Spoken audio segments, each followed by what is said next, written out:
Olá pessoal, tudo bem?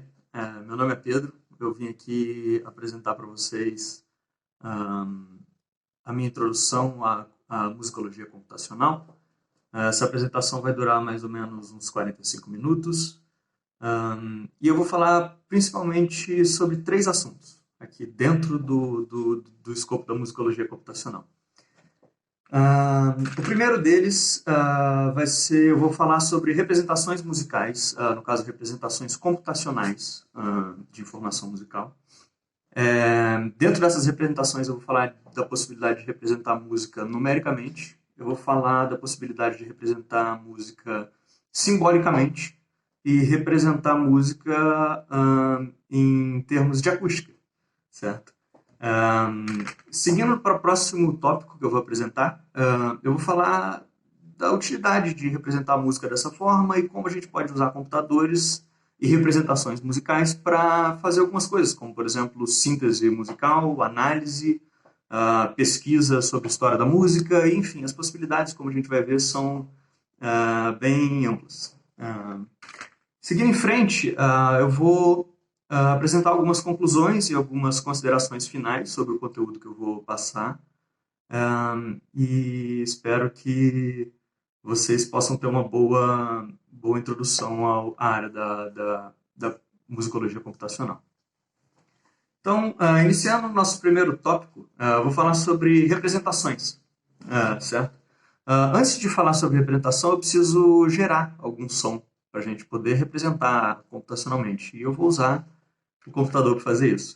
Então, aqui na tela, vocês podem ver, eu tenho algumas linhas de código que eu usei para gerar uma senoide, duas senoides no caso, com duas frequências distintas. Então, a primeira senoide, como vocês podem ver aqui, eu estabeleci a 200 Hz, e a segunda senoide a 500 Hz. Então, aqui embaixo, eu estou definindo a frequência, a duração dessa senoide, alguns outros parâmetros que eu preciso estabelecer para gerar esse sinal de fato, certo? E eu vou mostrar como o computador representa isso, de que forma o computador sintetiza de fato esse som e como a gente pode acessar a informação que está dentro dele. Antes de mais nada, vamos ouvir o som que eu gerei. Então, o primeiro som é uma senoide, né? E a segunda senoide, certo? Ok, então a gente ouviu aqui o primeiro som que eu gerei a 200 Hz e o segundo som que eu gerei a 500 Hz.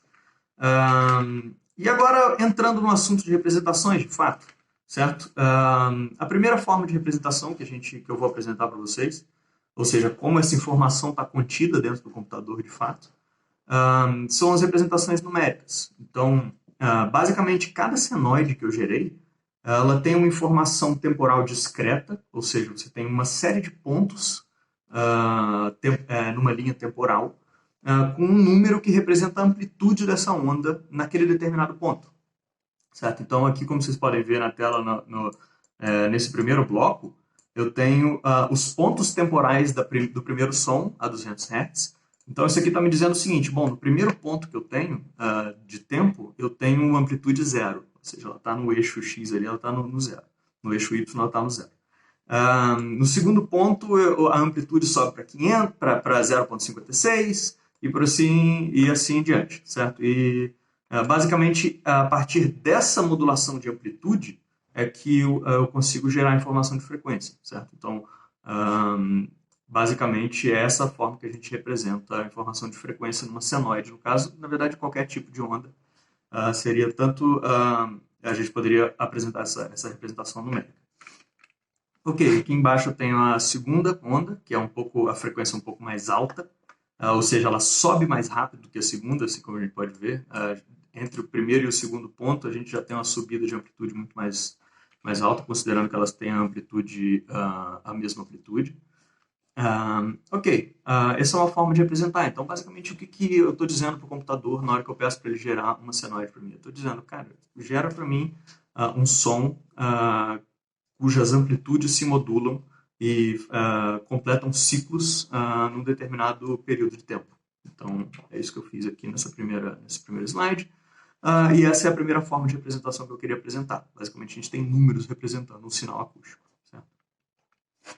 A gente pode pegar esses mesmos números que eu apresentei e fazer uma representação gráfica, que muito provavelmente vocês conhecem, que é, por exemplo, um gráfico onde o eixo X representa o tempo, como eu disse, cada pontinho de tempo daquela primeira representação, e o eixo Y representa a amplitude de fato daquele sinal, certo? Então, a gente poderia fazer, por exemplo, uma representação em decibéis, poderia ser o caso.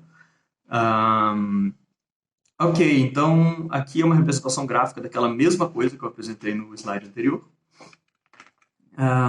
E eu vou em frente para fazer uma terceira, para apresentar uma terceira forma de representação, que seria alguns parâmetros acústicos que a gente poderia extrair desse sinal, do sinal em si. Então aqui eu estou mostrando um espectrograma que eu computei desse sinal de representação numérica aqui. Então basicamente eu peguei esse sinal, computei algumas coisas que a gente pode computar e gerei essa representação de espectrograma. Então, basicamente, o que isso está me dizendo? Ele está me dizendo em qual faixa de frequência, aqui no eixo Y, a amplitude do sinal é mais alta, ou seja, a gente tem mais energia em qual ponto de frequência desse sinal. E aqui eu juntei o som 1 com o som 2, só para a gente comparar os dois. Então, até os 2000 milissegundos, a gente tem o som 1 a 200 Hz, e depois a gente tem o som 2 a mais ou menos 500 Hz. E a gente pode ver aqui na faixa mais vermelha, que significa maior amplitude do sinal, a gente pode ver que corresponde de fato à frequência que a gente pediu para gerar naqueles primeiros slides, naquelas primeiras linhas de código. Ok, agora eu vou apresentar as mesmas formas de representação musical, representação computacional de som. Só que eu vou usar um segundo exemplo, um pouco mais realista talvez, porque o primeiro foi uma senoide que eu gerei artificialmente, e o segundo foi um som que eu captei, de fato, com o meu microfone.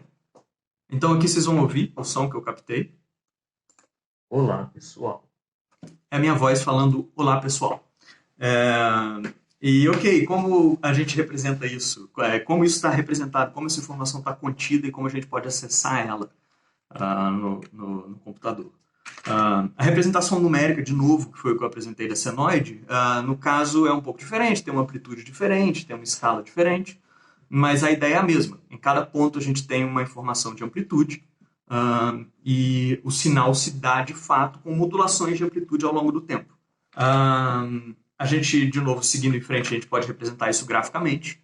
Aqui a gente vê uma onda muito mais complexa do que as ondas das senoides que eu apresentei no primeiro slide. E de fato, a voz humana, a gente tem infinitas senoides, né? A gente pode decompor o sinal da nossa voz, ou qualquer sinal de fato, em infinitas senoides. E aqui a gente tem a representação gráfica desse sinal um pouco mais complexo, que serve como uma boa ilustração do que eu estou querendo dizer aqui, forma de representar isso. A gente segue em frente e a gente tira o espectrograma disso. Então, basicamente, aqui está a minha voz. Provavelmente aqui eu tenho o olá, pessoal.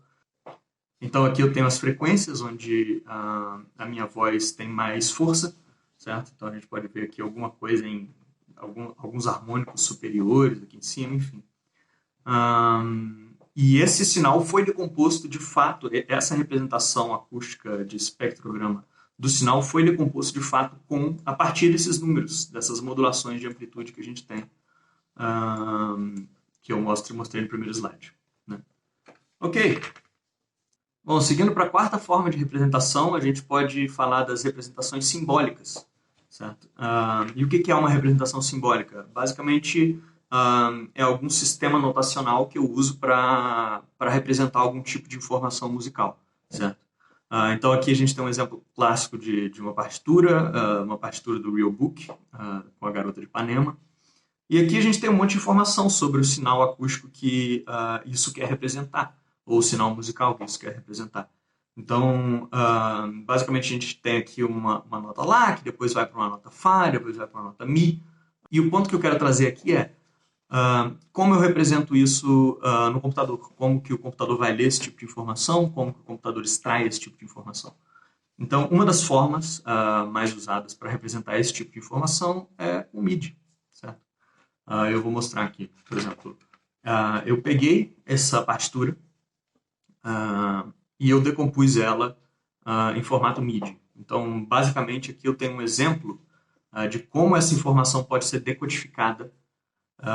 E no caso, cada ponto desse aqui não é mais um ponto temporal em si. Na verdade, cada ponto desse aqui é o nome de uma nota. No caso, 69, na representação de MIDI, corresponde à nota Lá, certo? Enquanto 66, em MIDI, corresponde à nota Fá, certo? Então aqui a gente tem Lá, Fá, Fá, Mi, certo? Lá, Fá sustenido, Mi. E aqui a gente tem, de fato, 69, 66, 66, que é o Fá sustenido, e Mi, que é 64. Ok, então eu tenho a representação de notas, de fato, onde cada número inteiro desse aqui representa uma nota. Mas eu tenho um segundo pedaço de informação que é bem importante para representar aquela música, aquela melodia, da forma como eu quero representar, que é a duração de cada nota, certo? Então aqui eu tenho que a primeira nota ela vai do milissegundo 0 ao milissegundo 720, certo? Então quando eu peço para o computador reproduzir essa informação musical, ele vai ler aqui qual nota eu tenho que reproduzir, e ele vai dizer por quanto tempo ele tem que reproduzir essa nota. Então eu tenho dois vetores aqui, um de frequências e outro de durações, que vão possibilitar com que eu represente qualquer melodia computacionalmente, certo? Então isso é um formato bastante usado para quem mexe com musicologia computacional e síntese, produção, enfim, diversas coisas. Seguindo em frente, a gente chega na segunda parte da minha apresentação, onde eu dou um sentido para isso que eu venho apresentando até agora. Então, por que eu falei dessas formas de representar a informação musical no computador? Qual que é a utilidade disso? Por que eu teria interesse em fazer isso? Enfim, e eu vou justificar essas informações agora, basicamente apresentando algumas formas de aplicar essas representações e extrair informação dessas representações musicais, certo? Eu vou apresentar 3 exemplos aqui nessa sessão de aplicações. Eu vou mostrar como a gente pode analisar, por exemplo, a performance de um artista, de uma banda, de alguma coisa. Eu vou mostrar como a gente pode comparar, por exemplo, o sinal de uma gravação de 1960 com o sinal de uma gravação de 2020, por exemplo, e que tipo de informação eu posso extrair disso. E eu vou mostrar também como a gente pode usar esse tipo de representação para extrair informação e comparar e estudar e analisar determinados repertórios musicais. Certo? Então, seguindo em frente nessa parte de análises comparativas, eu vou mostrar uma primeira análise, uma brincadeira que eu fiz para exemplificar isso que eu queria mostrar. E eu basicamente comparei o sinal, de fato, as representações musicais de 2 gravações da mesma peça. Então, eu comparei o Cravo Bem Temperado, tocado pelo João Carlos Martins, brasileiro, e pelo Arthur Lesser. Okay? Basicamente, a gente pega a mesma peça e a gente analisa o sinal delas para ver se tem alguma diferença. Vamos dizer que eu seja um estudante de performance e eu quero entender como artistas de diferentes lugares ou de diferentes épocas tocam um mesmo repertório. E eu posso usar essas representações computacionais para fazer essas análises e para responder essas perguntas. Então aqui eu tenho um primeiro exemplo. Eu analisei algumas coisas desses repertórios, do Cravo Bem Temperado tocado por esses 2 artistas. E aqui eu comparo os dois. No eixo X, como vocês podem ver, eu coloquei o Arthur Lesser à esquerda e o João Carlos Martins à direita. E eu comparei 3 parâmetros, e eu computei 3 parâmetros desse repertório, que está aqui em cima, representado aqui nessa parte de cima do gráfico. Eu comparei a energia, eu comparei o tempo, que é o andamento, de fato, que eles usam, e eu comparei a valência. A valência, basicamente, é um index de quão animado parece um som.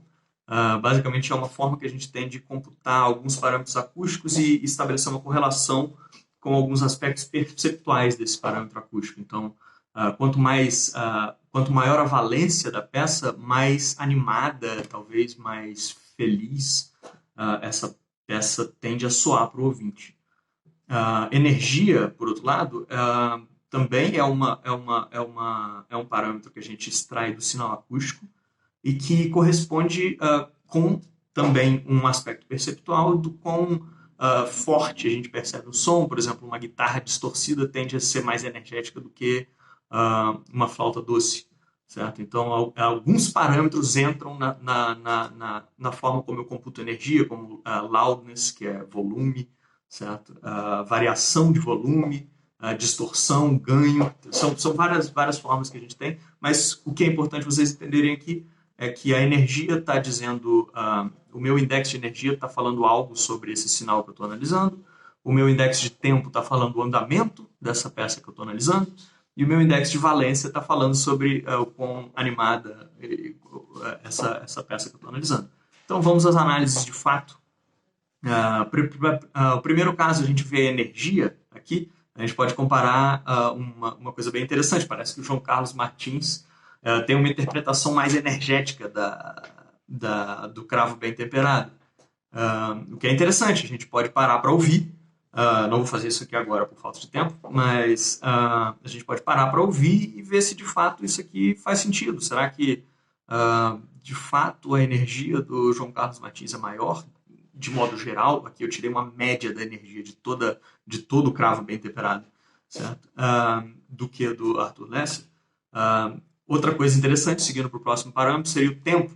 Aqui a gente vê que os dois apresentam um tempo bem parecido, bem similar, o que é de se esperar também, porque eles estão tocando o mesmo repertório que vem com uma notação de tempo, então o tempo é indicado, de fato, na partitura do cravo bem temperado. Então, quando você vai tocar, você tem uma indicação do tempo que você deve tocar ela, e de fato parece que os dois seguem bastante o mesmo tempo, apesar de que existe alguma variação, certo? E o João Carlos Martins parece que anda um pouquinho mais baixo, mas eu não diria que essa diferença é significativa. A gente teria que olhar um pouco mais para isso para saber se é, mas eu não diria que é. A valência, por outro lado, aqui é muito interessante. Tem uma mudança de valência bem grande. Eu também não sei o quanto que a gente pode confiar nessa representação de valência para esse caso específico.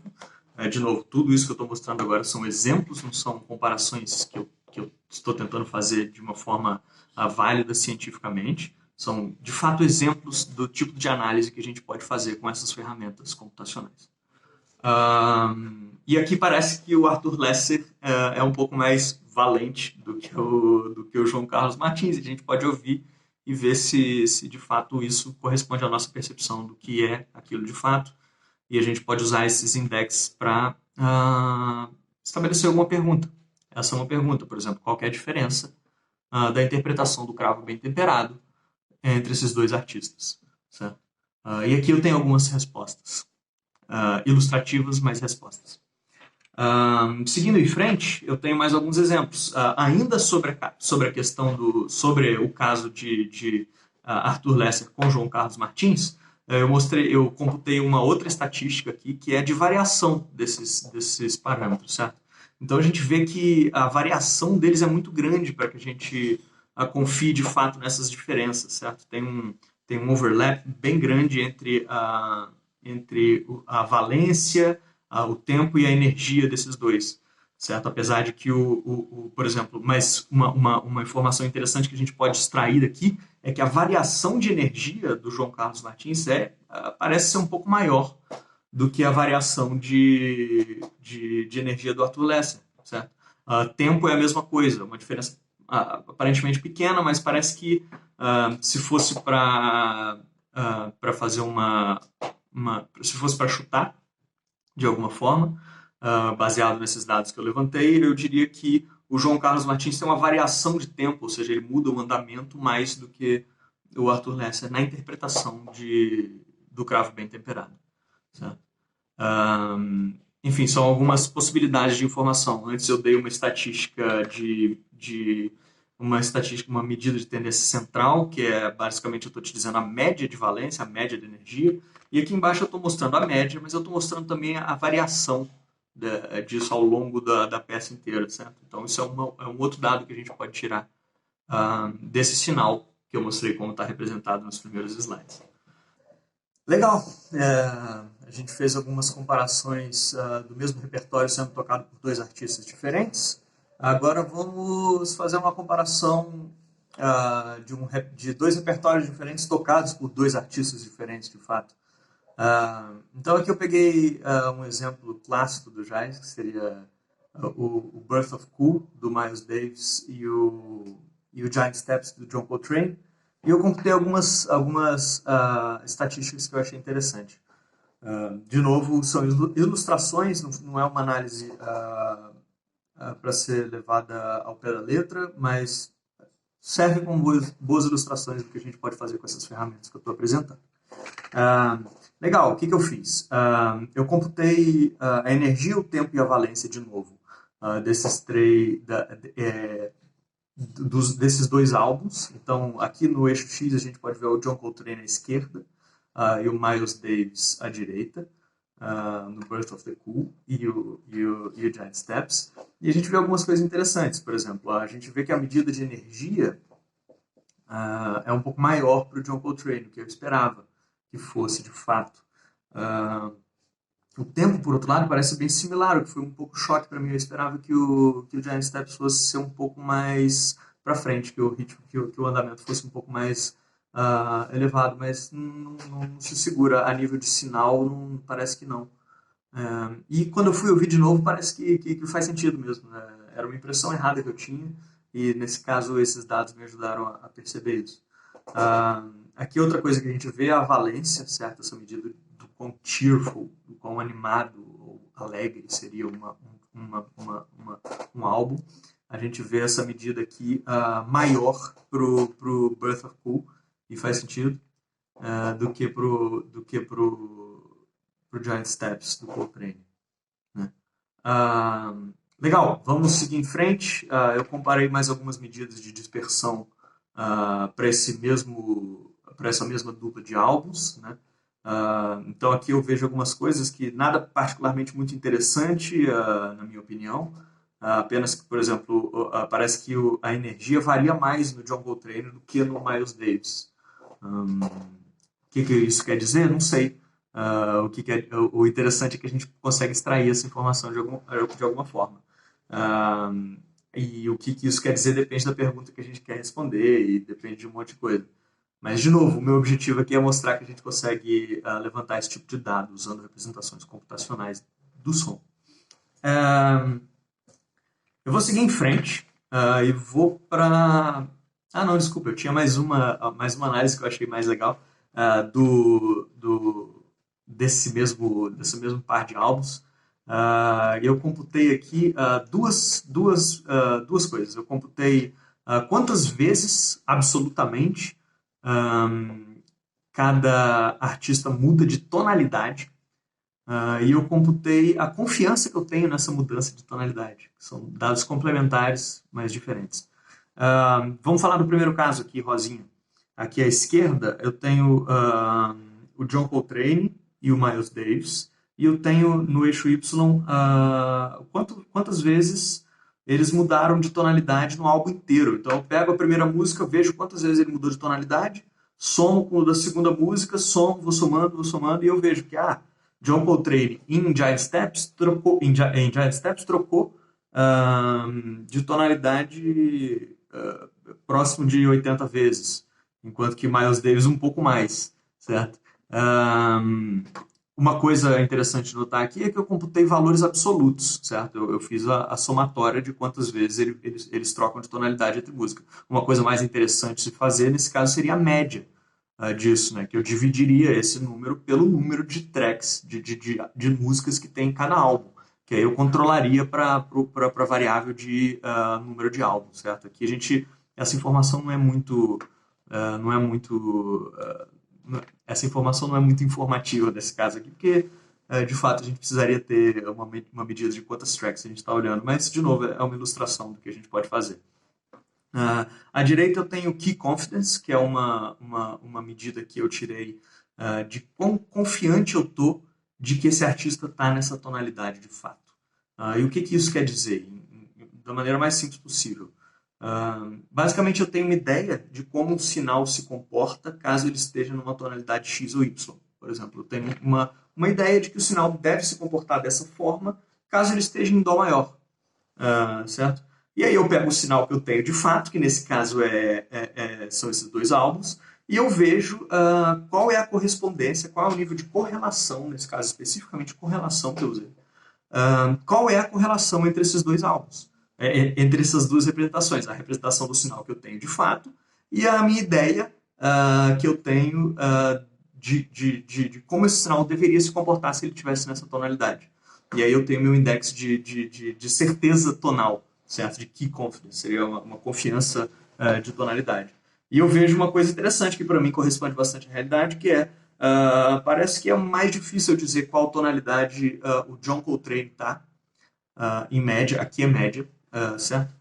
Do que o Miles Davis no Birth of the Cool. Apesar de que os dois têm uma key confidence bem baixa, eu chutaria que alguma coisa modal, alguma coisa mais simples, jogaria essa key confidence lá para cima, certo? Mas como a gente tem modulações o tempo todo, a gente tem improvisação, a gente tem muita informação, a acústica acaba ficando um pouco mais difícil identificar a tonalidade desse repertório de fato, certo? Mas, de novo, o que é interessante notar aqui é que isso corresponde, de fato, a uma concepção. Esses dados estão representando, eles estão me possibilitando extrair uma informação que eu tinha mentalmente, que, de fato, parece que a tonalidade aqui é um pouco mais quebrada do que a tonalidade aqui em Miles Davis. É uma conclusão possível, de novo, tomando cuidado com a parcimônia nesse caso, porque é uma brincadeira, no final das contas, isso que eu estou fazendo aqui, para mostrar as potencialidades dessa representação. Eu não vou me cansar de falar isso, porque não é meu objetivo estabelecer nenhuma análise séria sobre esse repertório que eu estou analisando, é de fato uma demonstração de possibilidades. Ok, vamos para a terceira análise que eu fiz para demonstrar que tipo de pergunta a gente pode responder com essas ferramentas.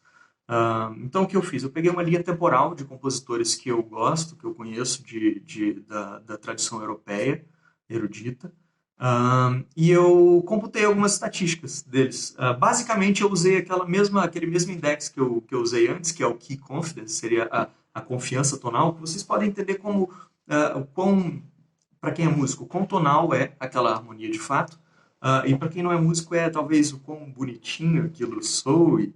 Uh, não sei, talvez não seja uma boa.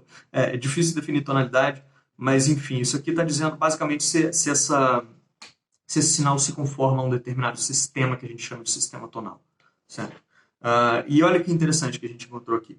A gente vê que Palestrina parece ter uma conformidade bem grande com os meus protótipos do que deve ser uma tonalidade, certo? Parece que, de fato, eu tenho uma confiança relativamente alta de que Palestrina, na hora que eu acho que ele está nessa tonalidade, ele está de fato, certo?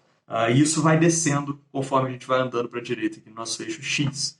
E a gente vê na extremidade desse gráfico, a gente vê Alban Berg, né?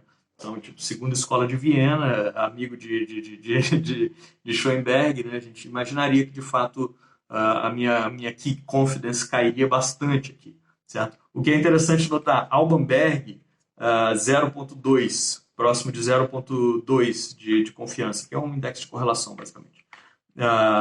Enquanto Miles Davis e John Coltrane também algo próximo de 0,2, certo? O que não diz nada sobre a harmonia em si que ele está usando, mas diz sobre a minha capacidade de inferir tonalidade a partir do sinal. Algumas outras coisas que eu achei interessantes é que, por exemplo, aqui a gente tem Machot bem próximo de Stravinsky, temporalmente muito afastados, mas em termos de sinal eles me dão mais ou menos o mesmo nível de certeza da tonalidade que eles estão tocando. E faz sentido perceptualmente, de fato, Machot é bem pré-tonal, né? São escritos aqui, eu peguei uma missa, eu não me lembro qual, teria que olhar. Bom, é isso. Então aqui eu tenho algumas representações de como determinados artistas me dão certeza tonal a partir do sinal deles que eu estou analisando.